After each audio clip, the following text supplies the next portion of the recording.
ॐ अज्ञानतिमिरान्धस्य ज्ञानञ्जनशलाकया चक्षुरुन्मिलितं येन तस्मै श्रीगुरुवे नमः। हरे कृष्ण। सीताराम लक्ष्मण हनुमान की जय। तो बहुत ही सुखद समय आ गया है। रावण का अंत हो गया है, उसके साथ अहंकार, लालच, लस्ट का अंत हो गया है और करुणामयी भगवान ने विभीषण को रावण का अंतिम संस्कार करने को बोला और विभीषण ने वैसा ही किया जैसा राम जी की इच्छा थी। इसके बाद राम ने लक्ष्मण को विभीषण का राज्याभिषेक करवाने की आज्ञा दी। तो जैसा हम जानते हैं कि हम भगवान की सब रूठी हुई संतानें हैं या बिगड़ी हुई संतानें हैं, फिर भी भगवान हमसे कुछ चाहते नहीं है। भगवान इस संसार की सारी सुविधाएं हमें देना चाहते हैं, लेकिन हम अभी अशुद्ध अवस्था में है, इसलिए उन सुविधाओं का गलत प्रयोग करते हैं। लेकिन यहाँ देखने को मिलता है कि भगवान स्वयं के लिए कभी कुछ नहीं चाहते। लंका के ऊपर विजय पाना, लंका का राज्य ले लेना भगवान के लिए बहुत ही साधारण बात है। तो भगवान अपने भक्त का गुणगान, भक्त की ग्लोरी, उसका सम्मान स्थापित करना चाहते हैं, इसलिए विभीषण को राज्याभिषेक करने को दिया जाता है। लक्ष्मण वैदिक रीति के अनुसार राज्याभिषेक समारोह का संपादन करते हैं और फिर सारे लंकावासी भेंट स्वरूप मंगल वस्तुओं को लेकर आते हैं और भेंटों को देते हैं अपने नए राजा विभीषण को। और विभीषण क्या करते हैं, उन सारी भेंटों को भगवान राम को दे देते हैं। तो यही एक भक्त का चरित्र, जो भी उसको मिलता है वो सब भगवान को देते हैं। तो विभीषण सारी भेंटों को भगवान को दे दिया। तब राम ने हनुमान से कहा, कृपया देख कर आओ कि सीता कैसी है। अभी तक भगवान राम सीता से मिले नहीं है, रावण का अंत हो गया है। उन्हें बता देना कि मैंने रावण का वध कर दिया है और मेरे लिए उनका संदेश लेकर आना। सीता के समक्ष हनुमान जी जाते हैं अशोक वाटिका में और विनय पूर्वक खड़े होकर हनुमान जी बोलते हैं कि आपके पति ने आपके लिए एक संदेश भेजा है कि अब तुम पर अत्याचार करने वाला राक्षस रावण मर चुका है।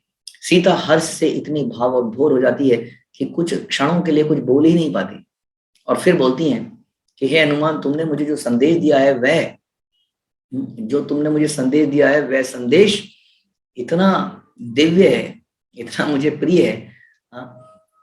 इस प्रकार से बोलती हैं कि संदेश ने एक प्रकार से मेरे प्राणों को दोबारा से जिंदा कर दिया, क्योंकि सीता मृतप्राय ही थी।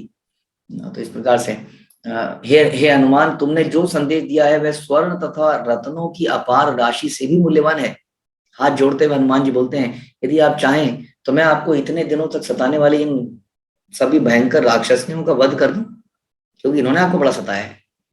जनरली वाकई में बहुत सताया था। 1 साल तक सीता उस माहौल में रही, लेकिन सीता क्या कहती है, दयालु सीता ने कहा, ये तो सारी मूढ़ सेविकाएं हैं जो अपने राजा की आज्ञा को मानने के लिए विवश थी। जो भी दुख मैंने भोगा उसका कारण मेरे पिछले जन्म के कर्म ही थे। ये राक्षसनियां तो प्रारब्ध का निमित्त मात्र थी। तो सीता जी अपने चरित्र से, जो कि स्वयं भाग्य की देवी हैं, हमें ये सिखा रही हैं कि किस प्रकार हमारे जीवन में जब कष्ट आए तो उसको हमें यही समझना चाहिए कि हमारे ही कर्मों का फल है और यही सच्चाई है। स्वयं सीता जो कि साक्षात राधा रानी का ही एक्सटेंशन है, किस प्रकार, जबकि उनका कुछ पुराने जन्मों का कर्म नहीं है। भगवान, जैसा हमने पहले भी जिक्र किया था, अपने आचरण से, अपने भक्तों के आचरण से संसार को सिखाते हैं। और सीता जी यहाँ पर खुद अपने जीवन से सिखा रही है, कह रही है कि मेरे जन्म गए पाप थे, ये राक्षसनियां तो प्रारब्ध का निमित्त मात्र है, तो मुझे वही मेरे पाप का फल देने आई थी। हनुमान जी सुनकर गदगद हो जाते हैं। हनुमान जी ने सीता से पूछा कि उन्हें राम के लिए कोई संदेश देना है। सीता ने बताया, मेरा एकमात्र संदेश यही है, मुझे अपने प्रिय पति को देखने की उत्कट अभिलाषा है। हनुमान ने कहा, विश्वास रखें, आप आज ही राम एवं लक्ष्मण के दर्शन करेंगी। अब मुझे प्रस्थान करने की अनुमति दें। हनुमान जी ने लौटकर राम को सीता का संदेश सुनाया। हनुमान ने राम से कहा कि चूंकि सीता ने घोर पीड़ा सहन करी है भगवान राम, और सदैव आपके दर्शन की अभिलाषा करी है, कृपया आप तुरंत अशोक वाटिका जाएं और सीता जी को दर्शन देकर तृप्त करें। राम ने विभीषण को आज्ञा दी, सीता को जाकर कहो कि वह स्नान करके स्वयं वस्त्रों एवं दिव्य आभूषणों से सुसज्जित होकर मेरे सम्मुख प्रस्तुत हो। विभीषण ने अशोक वाटिका पहुंचकर विनय पूर्वक सीता के पास जाकर कहा राम आपसे भेंट करना चाहते हैं, कृपया मेरे द्वारा लाई गई इस पालकी पर बैठ जाएं। राम की इच्छा है कि आप स्नान आदि करके सुंदर वस्त्र धारण करके तभी तथा सभी दिव्य आभूषणों से अपने का आपको अलंकृत करें। सीता ने ऐसा ही किया और फिर उन्होंने पालकी पर बैठकर राम जी के पास लाया गया। विभीषण ने सीता के आगमन की सूचना दी और राम ने विनती की कि सीता को तुरंत उनके सम्मुख लाया जाए। बहुत समय से राम और सीता दूर हो गए थे। वो एक एक क्षण जो उन्होंने जीवन में बिताया, चित्रकूट के वो पहाड़, दंडकारण्य का जंगल, उनका साथ में रहना, वो एक एक चीज में बहुत ही विरह की भावना थी। और अब वो क्षण आ गया था कि फिर से मिलने वाले थे, तो स्वाभाविक उत्सुकतावश वानरों के झुंड सीता के दर्शन के लिए वो आ गए, क्योंकि इन्हीं सीता के लिए उन्होंने इतना भयंकर युद्ध किया, इतना दूर चले, पूरे संसार में सीता को खोजा। आज वो सीता सामने थी। विभीषण और उनके अन्य सहायक उन वानरों को रोकने लगे। राम जी ने ऐसा देखा तो दुखी हो गए। उन्होंने कहा, हे विभीषण, इन वानरों को ना सताओ, यदि ये वानर सीता के दर्शन करना चाहते हैं तो उन्हें ना रोको। तत्पश्चात राम ने आज्ञा दी, सीता को पालकी से उतार दिया जाए और उसे मेरे सामने पैदल चलकर आने को कहा जाए। और जनरली वैदिक उसमें रीति में स्त्रियों को एकदम से ओपन नहीं किया जाता, वो पालकी में ही रहती हैं। फिर ये तो राजा की पत्नी थी, तो जब विभीषण सीता को लेकर आ रहे थे तभी वानर राम की ओर देखकर जान गए कि वो क्रोधित है। राम का गंभीर एवं निष्ठुर आचरण देखकर तथा सीता को जन समूह के समक्ष पैदल चलने की आज्ञा सुनने पर वानरों को आश्चर्य हुआ। सीता को भी बड़ा संकोच हुआ, लेकिन उस संकोच पूर्वक लज्जा से सिकुड़ती हुई राम जी के निकट आने लगी, क्योंकि सारा संसार उन्हें देख रहा है। तो राम की तरफ आ रही हैं। उन्होंने अपने पति की आज्ञा का पालन किया। सीता अपने प्रियतम का दर्शन करने के लिए करके अत्यंत प्रसन्न थी, किंतु राम की मुद्रा तो कुछ और ही थी। राम का हृदय जन समूह द्वारा निंदा किए जाने के भय से संतप्त था। एक राजा को हमेशा ये देखना होता है कि कोई ऐसा काम ना करे जिसके लिए उसके ऊपर उंगली उठाई जाए, भले ही वो गलत ना हो, लेकिन उसको अपने आप को दिखाना भी ऐसा होता है कि कोई ऐसा सोच भी ना ले कि वो गलत है। कई बार हम ऐसे कार्य करते हैं जो हम गलत नहीं होते हैं, लेकिन संसारिक दृष्टि से देखने वाला उसको गलत मान लेता है। कई बार हम कहते हैं मानता रहे, हमें क्या फर्क पड़ता है। लेकिन एक राजा का आचरण डिफरेंट होना चाहिए, राइट। फॉर एग्जाम्पल, आप कहीं ट्रेन में चलते हुए कुछ खा रहे हैं, कुछ अच्छी चीजें, आपने उसको अच्छे से भोग लगाया हुआ है, अच्छे से है कोई, या आपके जीवन में कभी अचानक से कोई मेडिकल प्रॉब्लम आ गई है तो आप कुछ खा रहे हैं, दूसरा वाला सोचता है ऐसा क्यों खा रहा है, ये बाहर का क्यों खा रहा है। आप ऐसा सोच सकते हैं, ये सोचता रहे, मैं तो जानता ही हूँ कि मैंने भोग लगाया है, ये मेरी बहुत ही मजबूरी है, मैंने अपने सीनियर से पूछ लिया है तभी मैं ऐसा कर रहा हूँ। लेकिन एक राजा ऐसा नहीं कर सकता, क्योंकि यद यद आचरति श्रेष्ठा, हमें अपने आचरण से सिखाते हैं। संसार के लोग आपसे पूछेंगे नहीं कि आप क्यों कर रहे हैं, संसार के लोग कुछ अज्यूम कर लेंगे आपको देखकर और वैसा ही करने लग जाएंगे। यदि डॉक्टर ने माना आपको बोल रखा है कि आपको बाल बढ़ाने हैं, नहीं तो समस्या हो जाएगी, यहाँ पर कोई घाव है, तो आप बाल बढ़ाएंगे। लेकिन एक राजा जो है, जो लीडर है, उसको सोचना पड़ेगा, क्योंकि यदि वो बाल बढ़ाएगा तो अधिकतर लोग उससे पूछेंगे नहीं और वो भी बाल बढ़ाने लग जाएंगे। तो ये एक राजा को बड़ा सोचना पड़ता है, लीडर को सोचना पड़ता है। तो उन्होंने यही दृष्टि से सोचा कि जैसे सीता यहाँ पर आएगी तो कई लोग कहेंगे अरे सीता को तुमने ऐसे ही एक्सेप्ट कर लिया, ये 1 साल तक उस राक्षस के यहाँ पर रही, क्या इसका गारंटी है कि वो शुद्ध है। उन्होंने सीता को क्रुद्ध स्वर में संबोधित करते हुए कहा, मैंने रावण से अपने अपमान का प्रतिशोध लेने तथा उससे पराजित करके अपनी प्रतिज्ञा पूरी करी है। वास्तव में तुम्हारा यहाँ आगमन मेरे हर्ष का विषय नहीं है।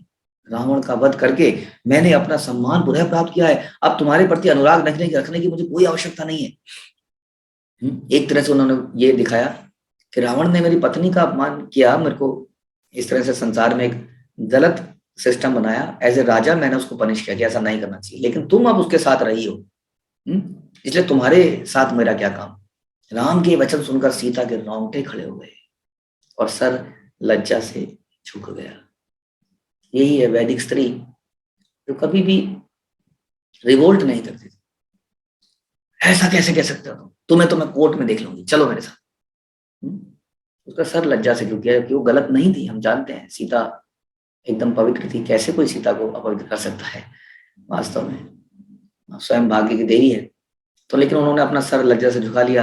ये शब्द सीता के हृदय में बाण की भांति चुभ गए। इतने विशाल जनसमूह के समक्ष अपने पति के द्वारा किए गए तिरस्कार को सहन कर पाना सीता के लिए कठिन हो गया। उन्होंने अपने आंसू पोंछते हुए लड़खड़ाते हुए कहा, आपने मुझे ऐसा कहने का कहा, मैंने मन वचन और तन से एक क्षण के लिए भी अपने सतीत्व का त्याग नहीं किया है। मेरा चरित्र पवित्र है हे राम। हे राम, यदि आपको इस प्रकार मेरा त्याग ही करना था तो इसकी सूचना मुझे पहले ही क्यों नहीं दे दी? क्यों राम, क्यों हनुमान जी को मेरे पास भेजा? और मेरी व्याकुलता बढ़ाई, मैं इसको सहन करती। हे राम, आप ऐसा क्यों कर रहे हैं? क्या आपके प्रति मेरी शुद्ध भक्ति कोई अर्थ नहीं रखती? तब सीता ने लक्ष्मण को संबोधित करते हुए, कृपा मेरे लिए अग्नि की व्यवस्था करें ताकि मैं उसमें प्रविष्ट हो जाऊं और अग्नि परीक्षा दे पाऊं। अपने रोष को नियंत्रित करते हुए लक्ष्मण ने राम की ओर देखा कि शायद राजा राम मान जाएंगे, लेकिन वो अपने वचनों पर अडिग थे। तो लक्ष्मण ने फिर वही किया जैसी आज्ञा थी। लक्ष्मण ने अग्नि की व्यवस्था करी। जो अग्नि प्रज्वलित हुई तो सीता ने राम की परिक्रमा करी। अभी भी उसका अपने पति के प्रति विश्वास, श्रद्धा नहीं गई है। तब अग्नि के समक्ष हाथ जोड़कर सीता ने देवताओं और ब्राह्मणों को प्रणाम किया। तब सीता ने प्रार्थना करी, हे अग्निदेव, आप मेरी सुरक्षा करें, क्योंकि मेरा हृदय कभी भी राम से विमुख नहीं हुआ। यद्यपि मैं वचन, मन और कर्म से सदैव राम के प्रति निष्ठावान रही हूं, यद्यपि तथापि मेरे सतीत्व पर उनका आरोप है। अतएव हे अग्निदेव त्रिलोकदर्शी, मैं आपसे प्रार्थना करती हूँ कि आप मेरी पवित्रता के साक्षी बने। ऐसा कहकर सीता ने अग्नि में की परिक्रमा करी और निर्भीक मन से अग्नि में प्रविष्ट हो गई। कितना कितना शुद्ध हृदय होगा, क्योंकि कुछ भी हो सकता है। आदमी सोच सकता है कहीं मैं जल गया तो। अब जलना अपने आप में बहुत बड़ी चीज है। हम सोचते हैं छोड़ो, हल्का सा हाथ जल जाता है तो हमारी प्राण निकल जाते हैं। पूरा अग्नि में प्रविष्ट हो जाना इस विश्वास से, यदि मैंने किसी और का ध्यान किया है तो मैं जल जाऊं, नहीं तो मेरी ये अग्नि साक्षी बनेगी और मेरे सतीत्व को का प्रमाण बनेगी। उस दुख के वातावरण में भी राम विचार मग्न थे, वो विचलित नहीं थे। वास्तव में राजा राम तो भगवान है, वो सब जानते थे। ये तो समाज को लेकर कौन सीता को जला सकता था। इस बीच मुख्य देवतागण अपने दिव्य वाहनों पर सवार होकर उनके समक्ष प्रकट हुए। जब राम उनके समक्ष हाथ जोड़कर खड़े हुए तब भगवान शिव, भगवान ब्रह्मा, सभी देवताओं ने कहा, सभी देवता वहां पर आ गए और भगवान को बोलने लगे कि हे परम पूर्ण पुरुषोत्तम भगवान रामचंद्र, आपके द्वारा आपकी नित्य संगनी सीता की अवहेलना को देखकर हम भी दुखी हो गए। आप ये संसार में एक मिसाल कायम कर रहे हैं, कैसे एक स्त्री किसी और के पास रहकर भी पवित्र रह सकती है, लेकिन इससे हम बड़े दुखी हो रहे हैं। आप ब्रह्मांड के रचनाकार हैं, सभी देवताओं के प्रभु हैं, आप साधारण मानव मनुष्य की भांति व्यवहार कर रहे हैं और सीता का त्याग कर रहे हैं। तब राम ने उत्तर दिया, मैं स्वयं को महाराज दशरथ के पुत्र के रूप में एक साधारण मनुष्य मानता हूं, भगवान नहीं मानता। ब्रह्मा जी ने कहा, मेरे प्रिय भगवान राम, आप स्वयं साक्षात भगवान नारायण हैं। आप मूल पूर्ण पुरुषोत्तम भगवान कृष्ण के संपूर्ण विस्तार हैं। हम सब देवता आपके अंश एवं नित्य सेवक हैं। सीता स्वयं साक्षात लक्ष्मी अर्थात भाग्य की देवी है। आप दोनों रावण का नाश करने के लिए ही संसार में आए थे, और अब चूंकि ये कार्य हो चुका है, तब जब तक चाहे पृथ्वी पर राज्य करें और उसके बाद आध्यात्मिक जगत को लौट जाए भगवान। और ब्रह्मा जी शांत हो गए, मौन हो गए, बड़ा दुखी थे। और तभी वहां पर अग्निदेव प्रकट हुए। सर्वव्यापी साक्षी होने के नाते अग्नि ने घोषणा करी, हे राम, आपकी पत्नी सीता पूर्णतः निष्कलंक है। सीता मन, वचन, दृष्टि से सदैव ही आपके प्रति निष्ठावान रही है। आप निसंकोच इसने स्वीकार कीजिए। अग्निदेव द्वारा दिए गए प्रमाण से राम प्रसन्न हुए और उनके नेत्रों से आनंद के आंसू बहने लगे, क्योंकि ये कष्ट वाला समय पूरा हुआ। उन्हें ये भी लगा कि मेरी वजह से सीता को कष्ट हुआ। सीता और राम को कभी अलग नहीं किया जा सकता, लेकिन संसार में ये मिसाल बनानी थी, पवित्रता की एक अद्भुत मिसाल।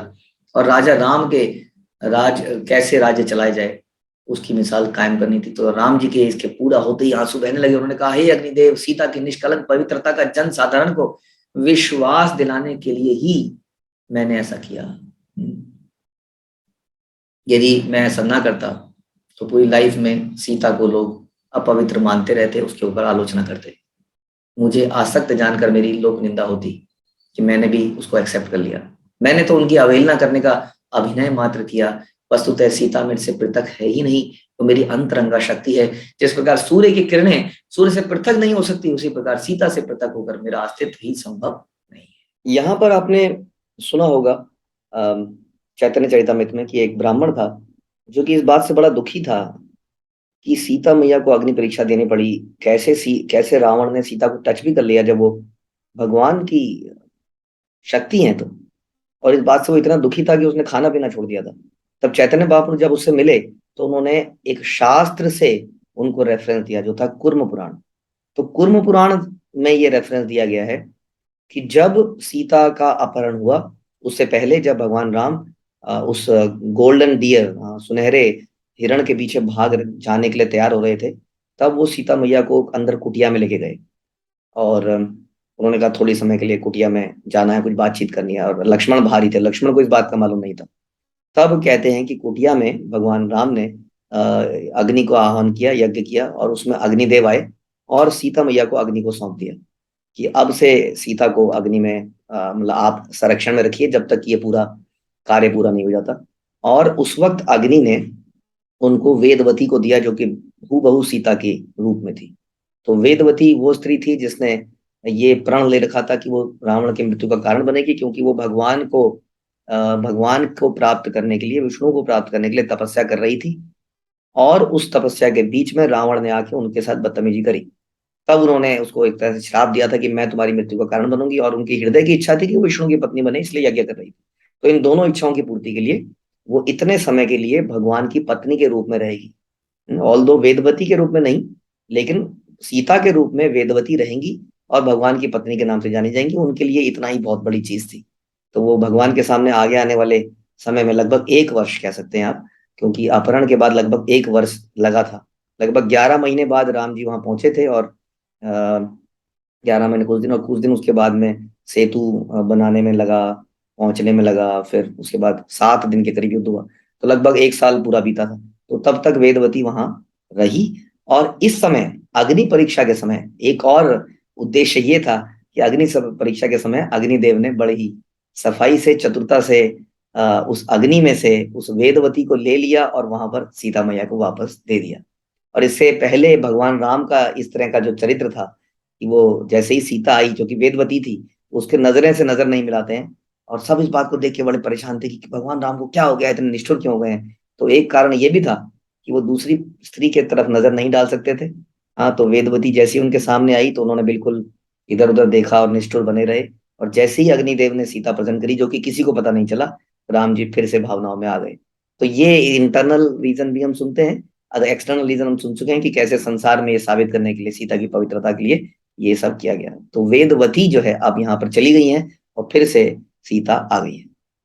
तब भगवान शिव ने राम का आलिंगन किया और कहा, हे प्रभु, अतुलनीय बल वाले राक्षस रावण का वध करके आपने आश्चर्यजनक वीरता का कार्य किया है। आकाश की ओर संकेत करते हुए भगवान शिव ने कहा, हे राम, देखिए आपके पिताजी दशरथ रथ पर बैठे आए हैं, आपसे मिलना चाहते हैं। तब दशरथ जी ऐसा बताते हैं, राम जी से मिले, राम जी को आशीर्वाद दिया, सीता को आशीर्वाद दिया, सबको आशीर्वाद, लक्ष्मण की सराहना करी, कैसे तुमने अपने भाई की सेवा करी है ना। और इस प्रकार उनसे मिलकर दशरथ जी ने बोला, आज मैं अपना मतलब गर्वान्वित महसूस कर रहा हूँ। और फिर से उन सबको आशीर्वाद देकर वो फिर वहां से चले गए। और उसके बाद इंद्र इत्यादि सभी देवता वहां से चले गए। अगले दिन प्रातः विभीषण राम के पास आए। उनके साथ भगवान ने स्नान की सामग्री लिए हुए असंख्य सेविकाएं भी थी। विभीषण के साथ बहुत सारी सेविकाएं थी भगवान राम को स्नान और इत्यादि के लिए, सेवा करने के लिए। किंतु राम ने आज्ञा दी, प्रिय विभीषण, सुग्रीव के दल से सभी वानरों को बुलाओ। इन राजोचित सुखों का आनंद उन्हें लेने दो, ये मेरे लिए नहीं है।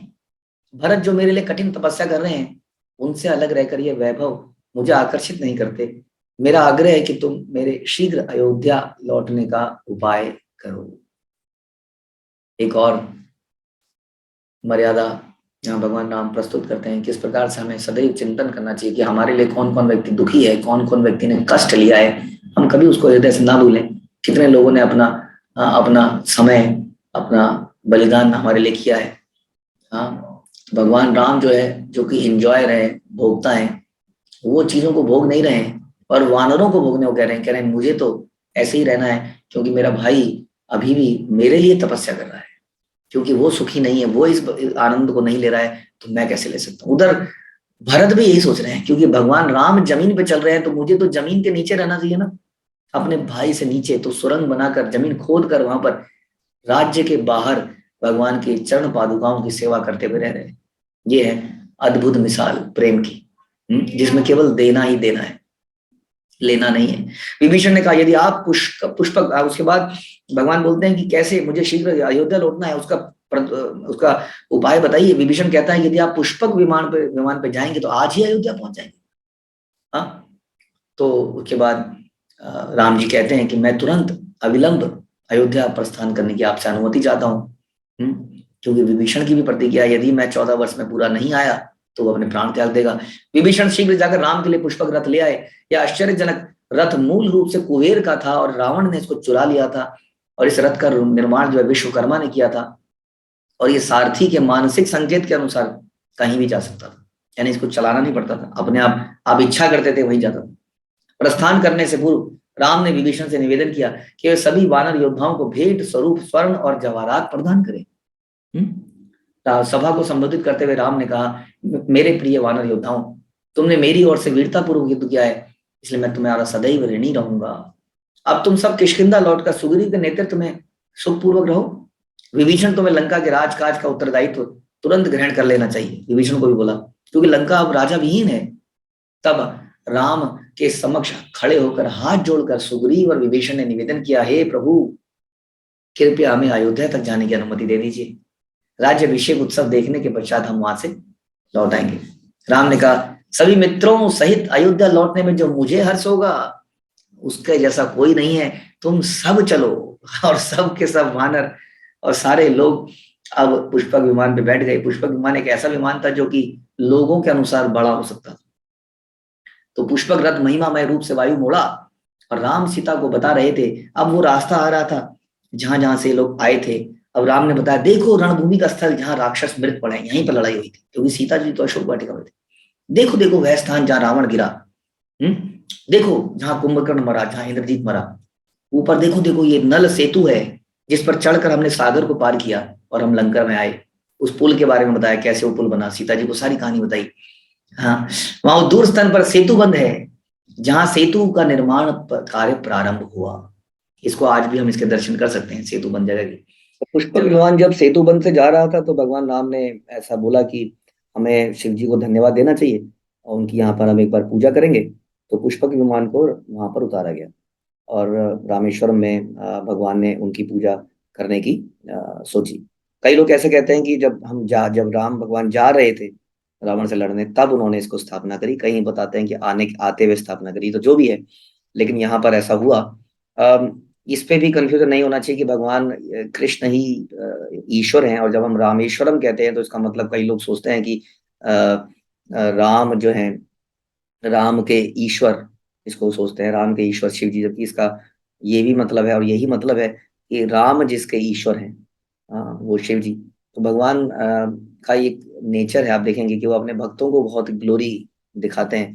जैसे कि हम देखते हैं कि कुरुक्षेत्र में भगवान ने वास्तव में सबको मारा, लेकिन उन्होंने अपने भक्त को ही दिखाया कि अर्जुन ने ही सबको मारा। कई ऐसे मौके मिले जब भगवान अपने भक्तों की पूजा करते हुए देखे गए, जैसे कि स्वयं सुदामा के उन्होंने चरण धोए, नारद मुनि के चरण धोए, भृगु मुनि की लात सहन करी और उनको प्रणाम किया कि आप ब्राह्मण हैं, मैं छोटे पद पर हूँ। तो ऐसे कई उदाहरण हैं ह्यूमिलिटी के। वो खुद ही एक तरह से भंडार हैं और इसीलिए वो ह्यूमिलिटी से अट्रैक्ट भी हो जाते हैं। तो भगवान हमेशा यही चाहते हैं। तो यहाँ पर शिव जी को ग्लोरी स्थापित करने के लिए भगवान राम उतरते हैं और बोलते हैं शिवलिंग की आवश्यकता पड़ेगी। हनुमान जी को भेजा जाता है, हनुमान जी तुरंत कैलाश में चले जाते हैं, लेकिन कैलाश में उन्हें शिवलिंग मिलता नहीं है और समय बड़ा निकला जा रहा था, क्योंकि भरत महाराज ने ऐसा बोला था कि यदि 1 साल में 1 दिन 14 साल में 1 दिन भी अगर देर होगा तो वो अपने प्राण त्याग देंगे। राम जी इधर परेशान थे कि शिवलिंग अगर जल्दी नहीं आई तो पूजा लेट हो जाएगा, हम ओवरऑल हमारा प्रोसेस लेट हो जाएगा। ये आखिरी दिन है, इसी दिन पहुंचना था, वापस केवल 1 दिन बचा था। तो हनुमान जी को वहां समय लग रहा था। हनुमान जी ने देखा कि कुछ नहीं हो रहा है तो वो तपस्या में बैठ गए शिव जी की, और शिव जी कुछ समय बाद प्रसन्न होकर आए तो उन्होंने स्वयं अपने हाथों से उनको शिवलिंग दिया। शिवलिंग लेके जब हनुमान जी वापस आए तब तक ऐसा देखते हैं हनुमान जी की ऑलरेडी वहां पर शिवलिंग स्थापित हो चुका है और राम जी ने पूजा कर दी है। ये देख के वो थोड़े से उदास हो जाते हैं। लेकिन भगवान राम वहां पर जाते हैं और भगवान राम एक्सप्लेन करने लगते हैं कि देखिए हनुमान जी लेट हो रहा था, और तब जब लेट हो रहा था क्योंकि हम लेट हो जाएंगे तो भरत की जान खतरे में हो जाएगी, तो सीता ने रेत से ये शिवलिंग बनाया, इसी की पूजा कर दी है। लेकिन तुम उदास मत हो, मैं इसकी भी पूजा करूंगा। और बाद में भगवान राम ये भी बोलते हैं कि जो भी यहाँ आएगा वो इस शिवलिंग की भी पूजा करेगा, बल्कि इसकी पहले पूजा पहले करेगा। तो इस प्रकार से धारणाएं हैं।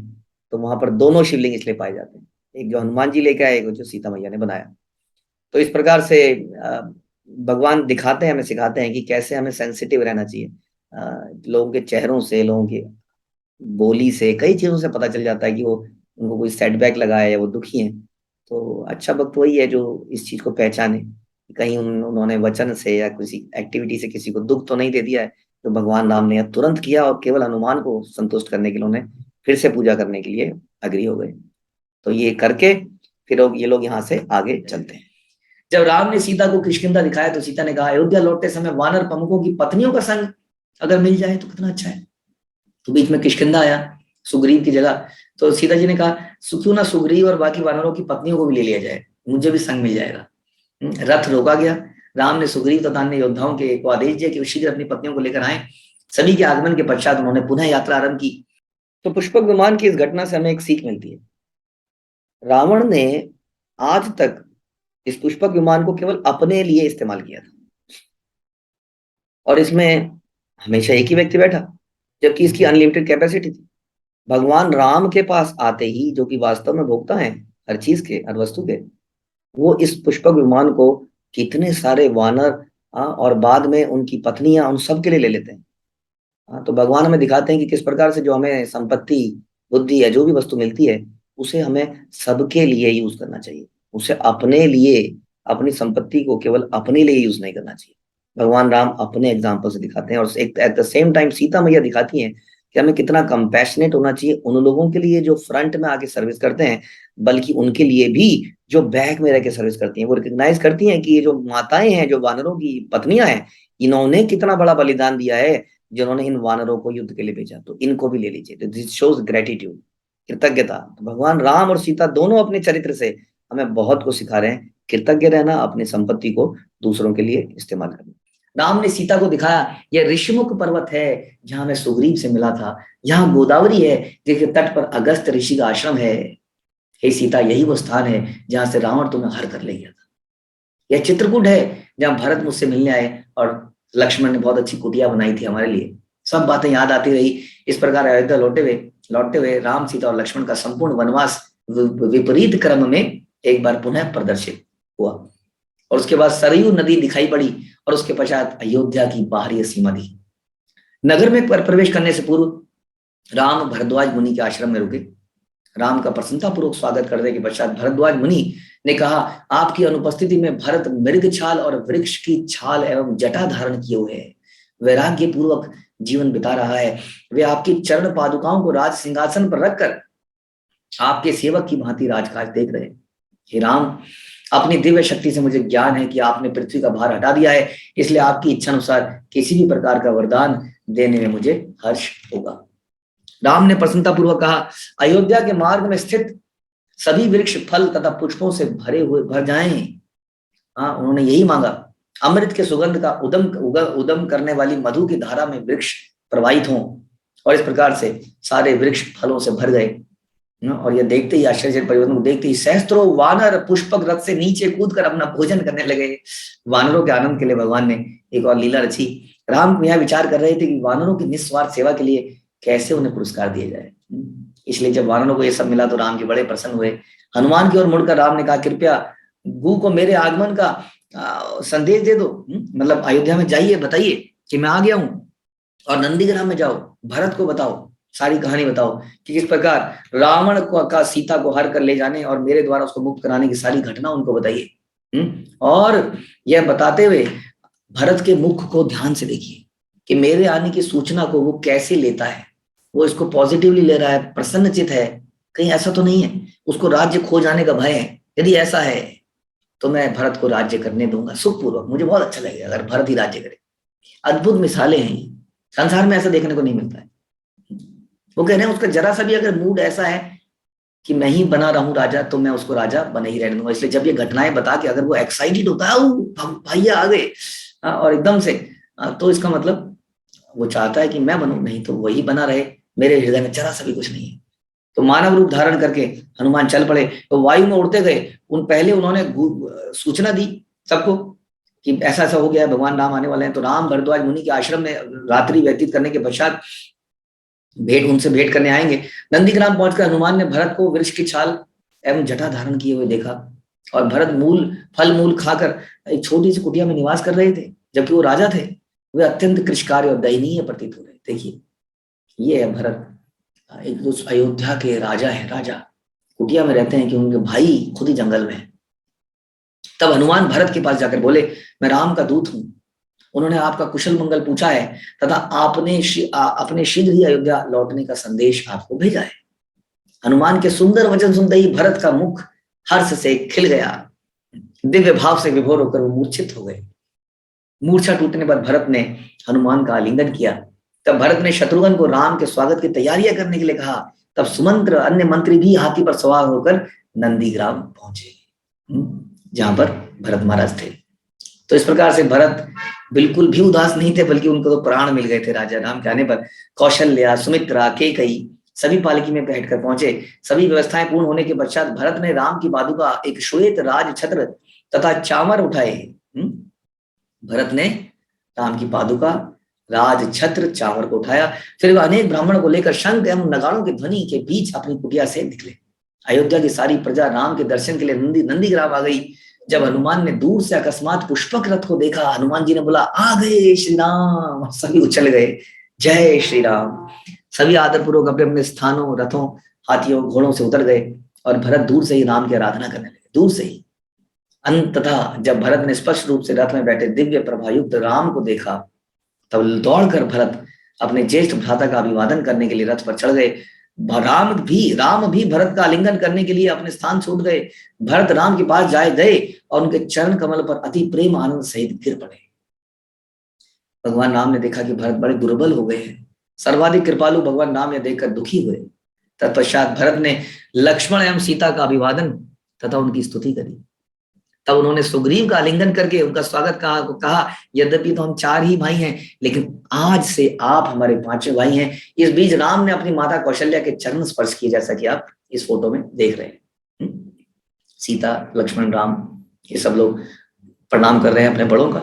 सारे अयोध्यावासी आए हुए हैं, हनुमान जी भी पीछे हैं, और सारे वानर जन, कोई चमर कर रहा है, कोई कुछ कर रहा है।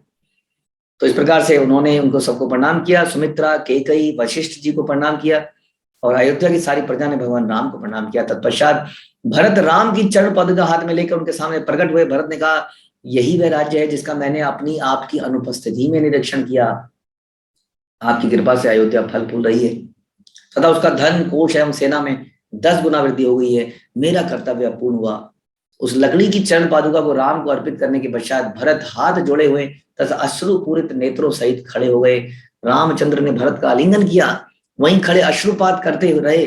भरत पूरे वहीं पर भीग गए। राम के आंसुओं से और अपने आंसुओं से वो लोग भीग गए। राम ने पुष्पक रथ को आदेश दिया कि आप अपने असली मालिक के पास जाए। देखिए एक और एग्जाम्पल, राम भोगता है, वो ऐसे विमान रख सकते हैं, लेकिन उन्होंने कहा नहीं, ये कुबेर की संपत्ति है, तुम अब कुबेर के पास जाओ। कभी किसी की संपत्ति को भोगना नहीं चाहिए। मातृवत परदारेषु पर द्रव्येषु लोष्टवत, we should consider like stone. दूसरे की संपत्ति, दूसरे के धन पत्थर के समान समझना चाहिए।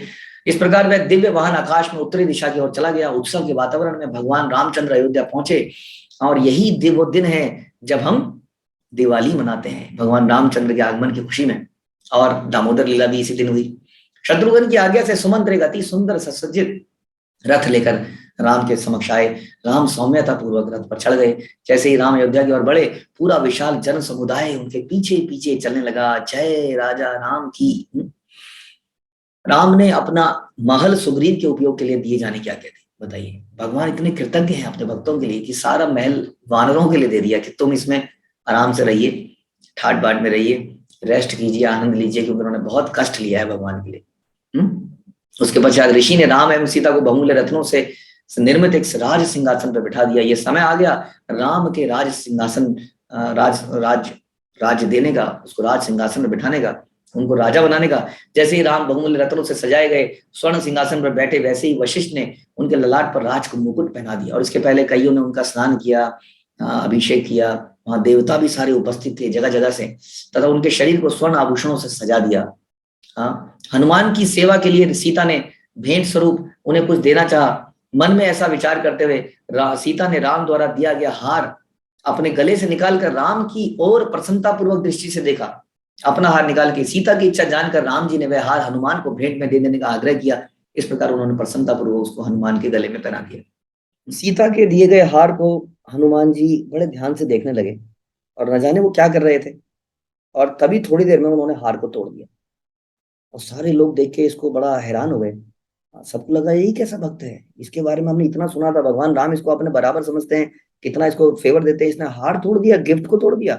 थोड़ी देर में ये नहीं, उन्होंने एक एक मोती को तोड़ा। उन्होंने नीचे एक मोती को पटका, उस मोती में पता नहीं क्या देखा, फिर दूसरे मोती को पटका और थोड़ी देर में सारा हार उन्होंने तोड़ दिया।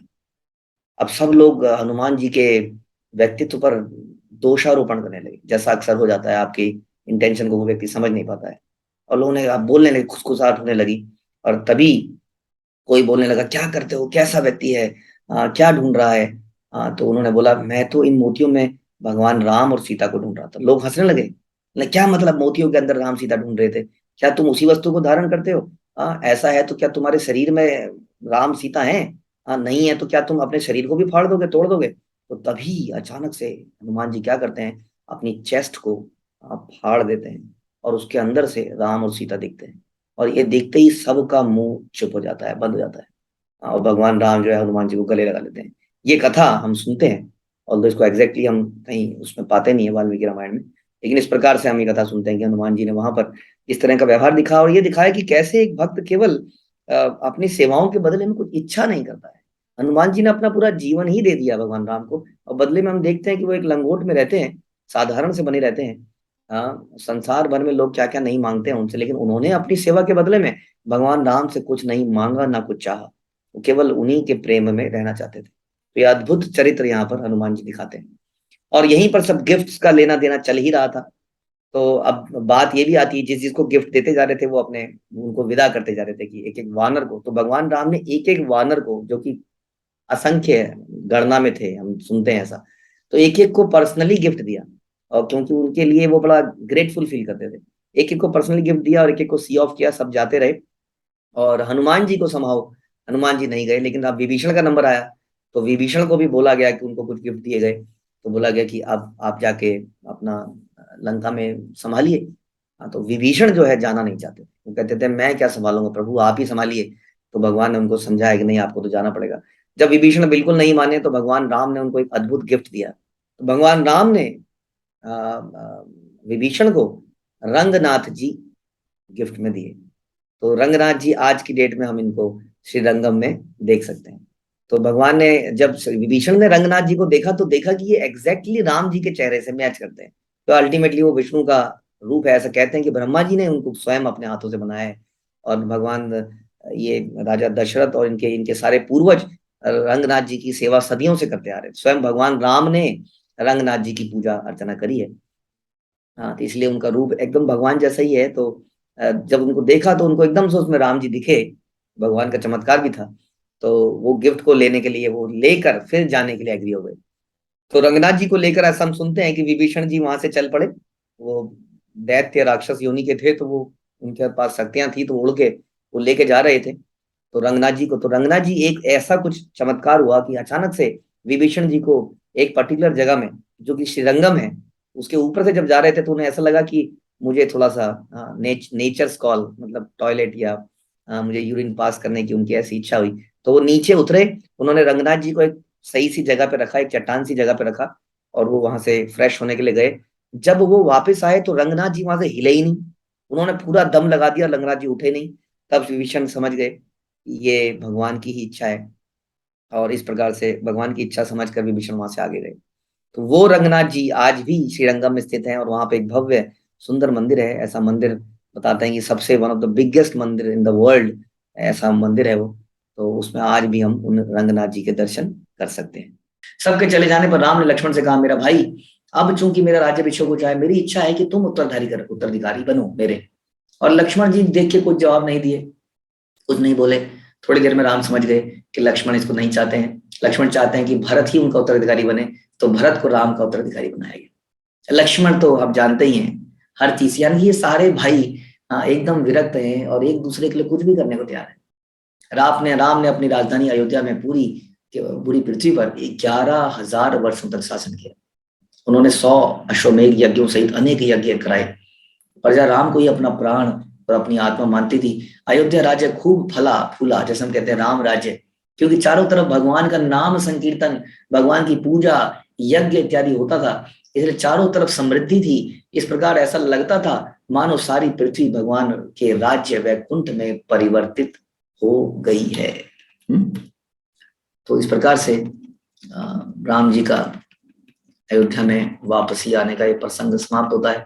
अनेक अनेक अनेक अनेक अनेक हमें इससे शिक्षाएं मिलती हैं कि कैसे राजा राम खुद भोक्ता होते हुए भी हमेशा बलिदान देने के लिए तैयार रहते हैं।